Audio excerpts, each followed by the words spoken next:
Good afternoon, everybody. My name is Crystal Holloman. It's been a minute since we've been here on the News 10 Plus digital desk, but it is hurricane season. It is. And are you done with your candy? I am. Okay. So it is hurricane season. We're keeping an eye on one of the storms that we've seen so far this year, Helene. And this is Colton Cichoracki from the First Alert Weather Team. And how are we looking? I know, so it's in the Gulf of Mexico.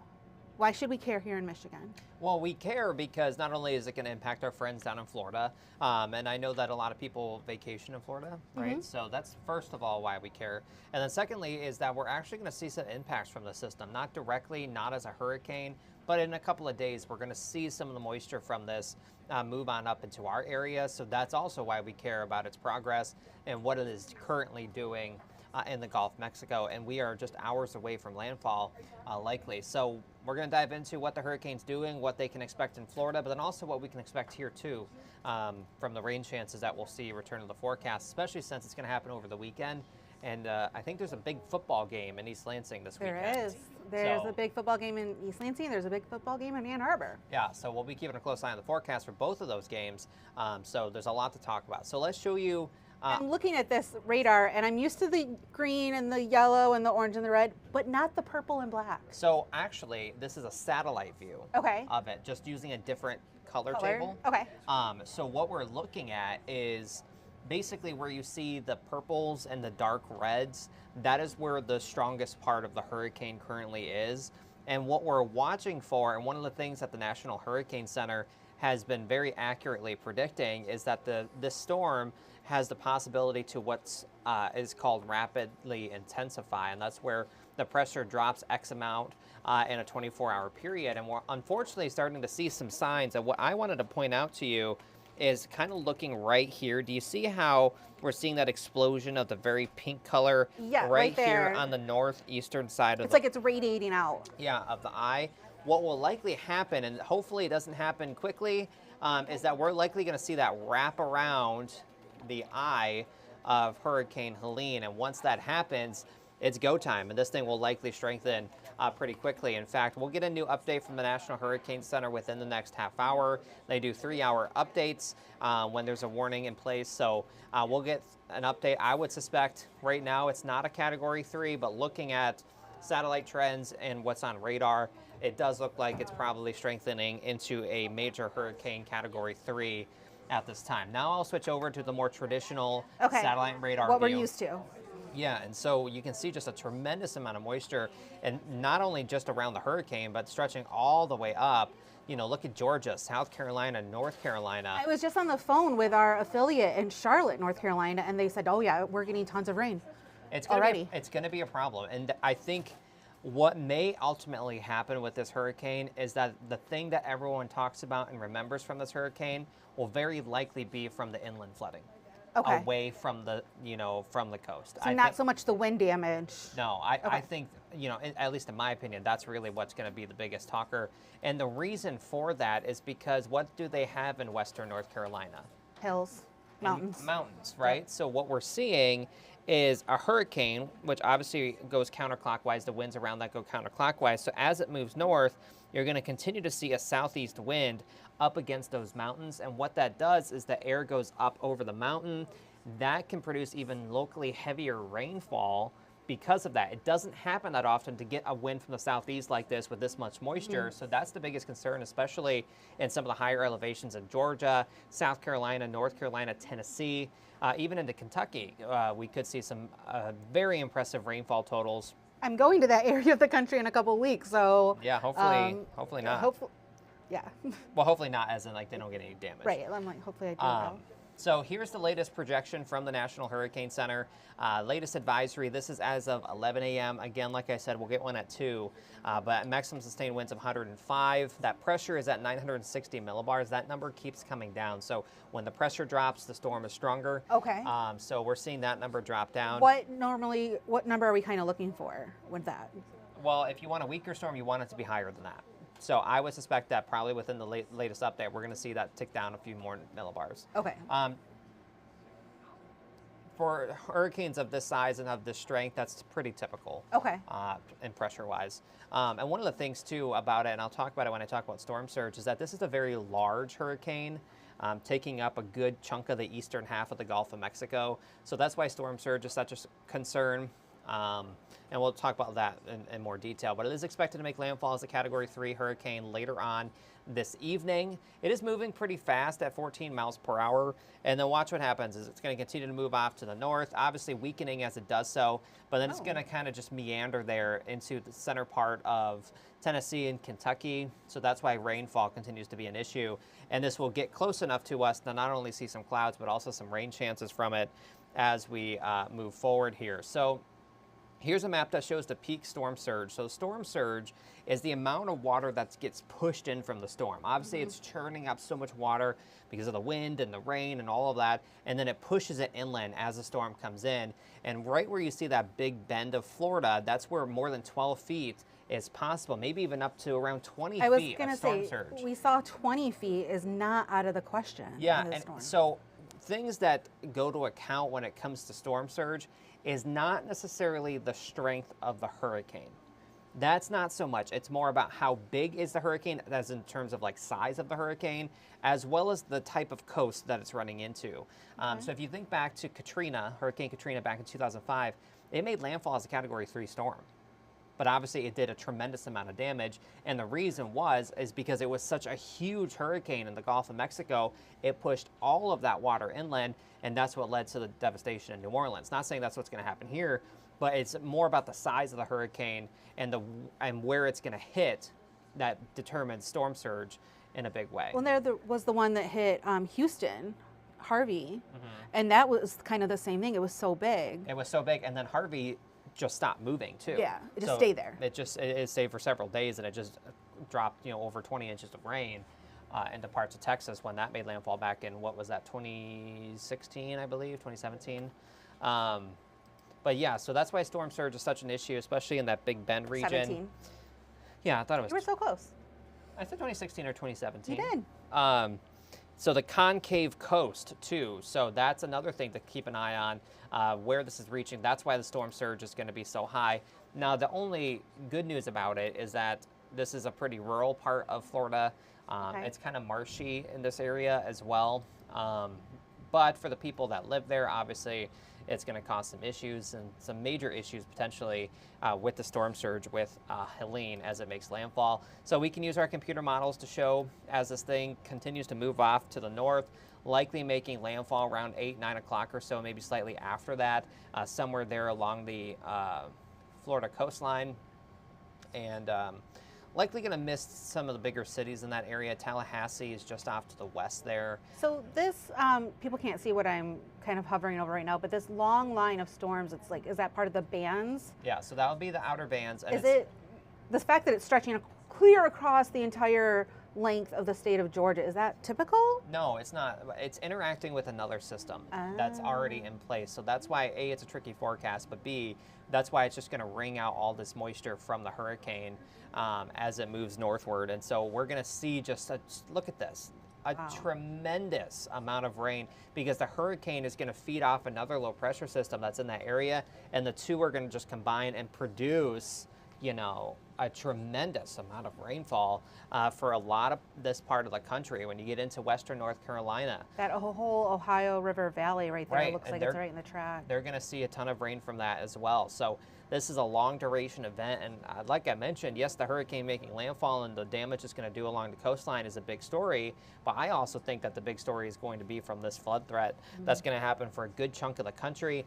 And then as we head into Saturday, or late Friday into Saturday, notice how that rain starts to get a little bit closer to Michigan. And then look at that. We actually see some of the far northern effects of this into our area on Saturday. So if we do end up seeing some rain on Saturday, know that it is some of the moisture from Hurricane Helene.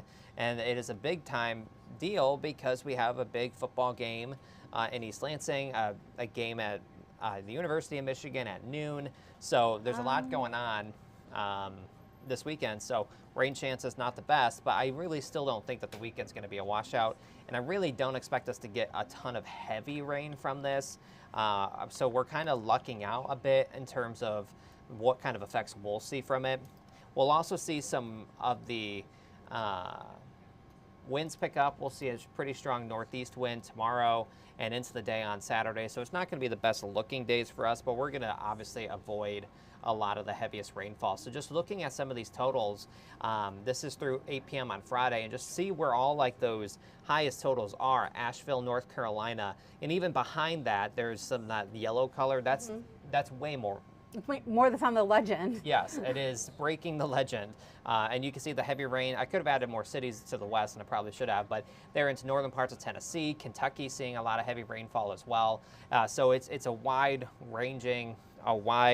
area of places that will see impacts from this. And then obviously I mentioned that we'll see some of the rain, not quite as heavy, not near as heavy as what they're going to see down south, but we'll see at least a few showers from this as we head into this upcoming weekend. So it's an interesting tropical system. It's an interesting thing that's going to happen in how it's interacting with another low pressure system.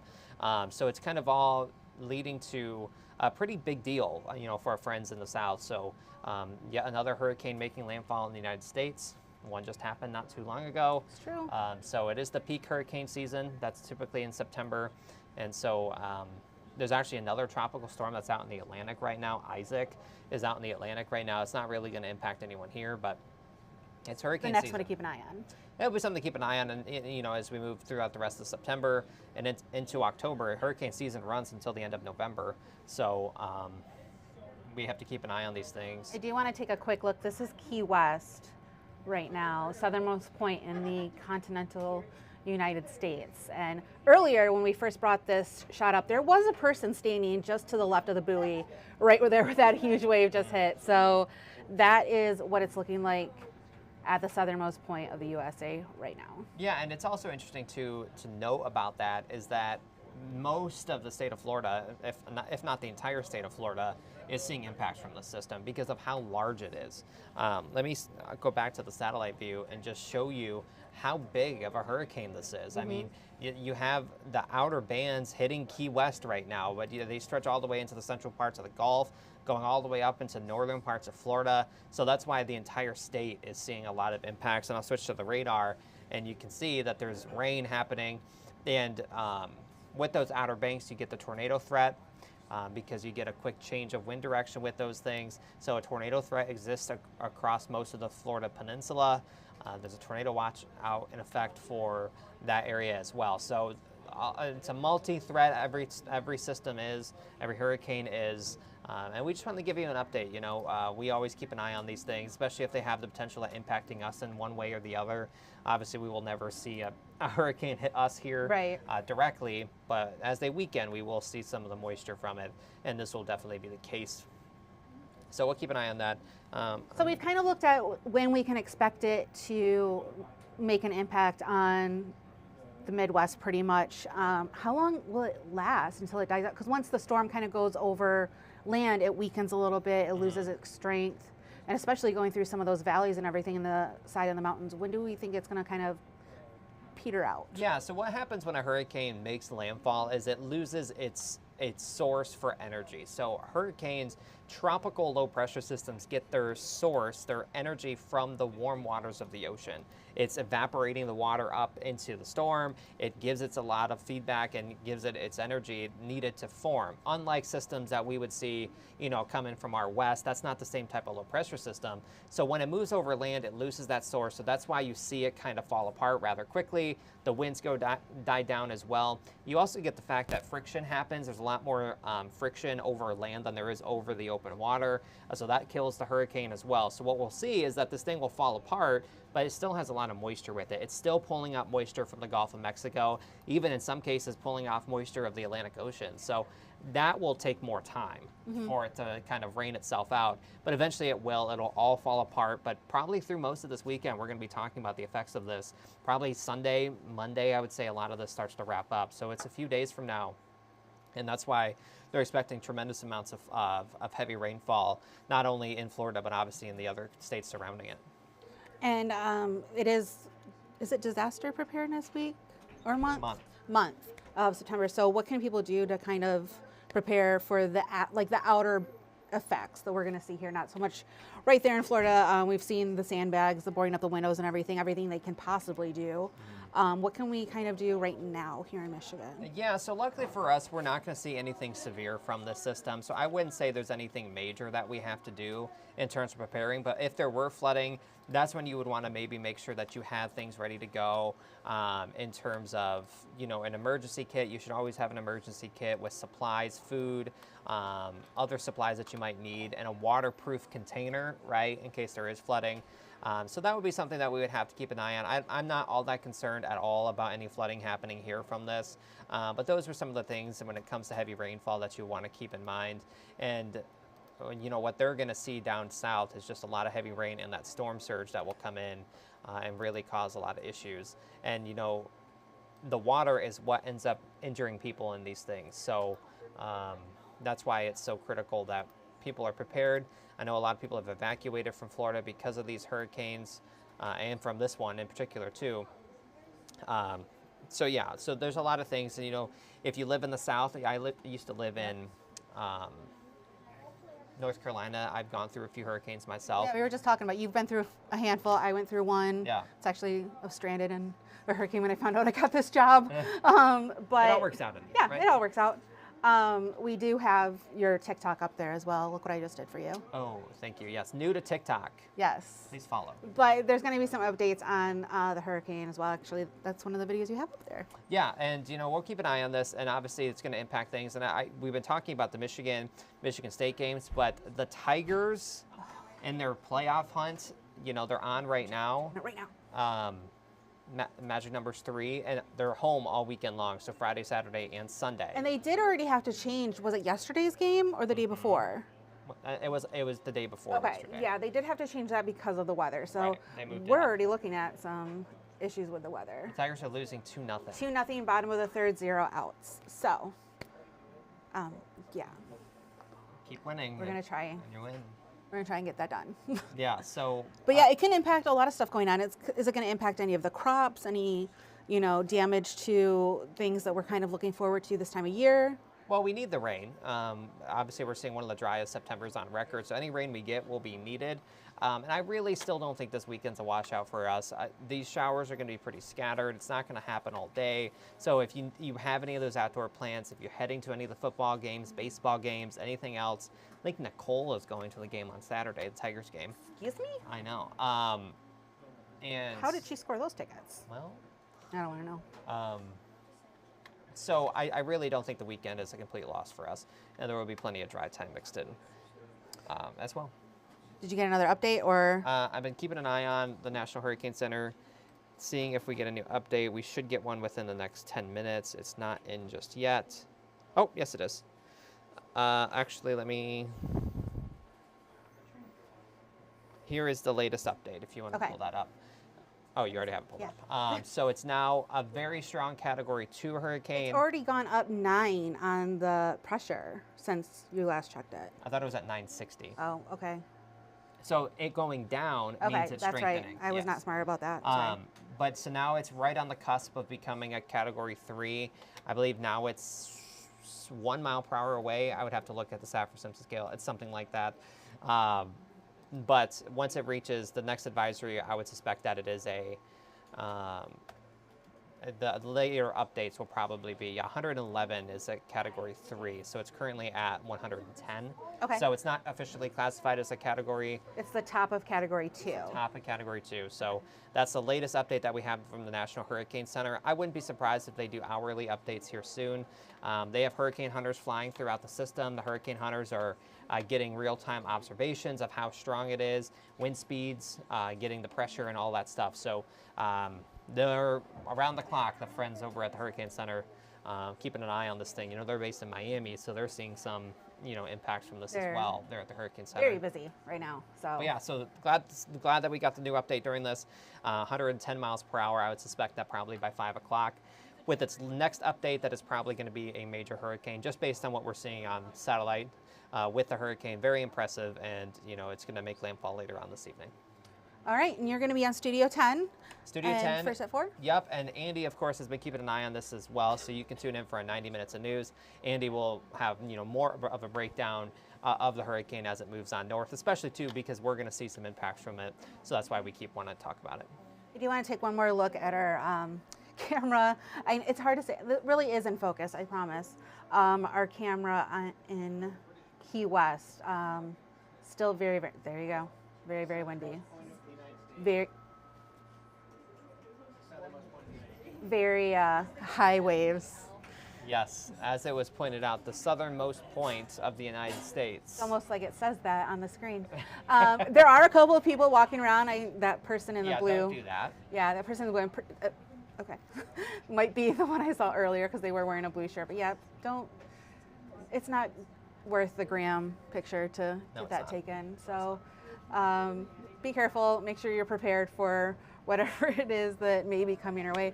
Colton's going to have more on Studio 10, which starts at 3 o'clock, plus First at 4, which is at 4 o'clock, and also on his TikTok, Colton CWX. And another plug here is the First Alert weather app. You can also track the hurricane in the app as well. I have it. So you have all the tools needed for this, and we'll keep you updated on air, online. We've been talking about it in our weather articles, so we'll keep you updated as the hurricane makes landfall. Some of you might just find it interesting, but we'll see some showers from it over the weekend.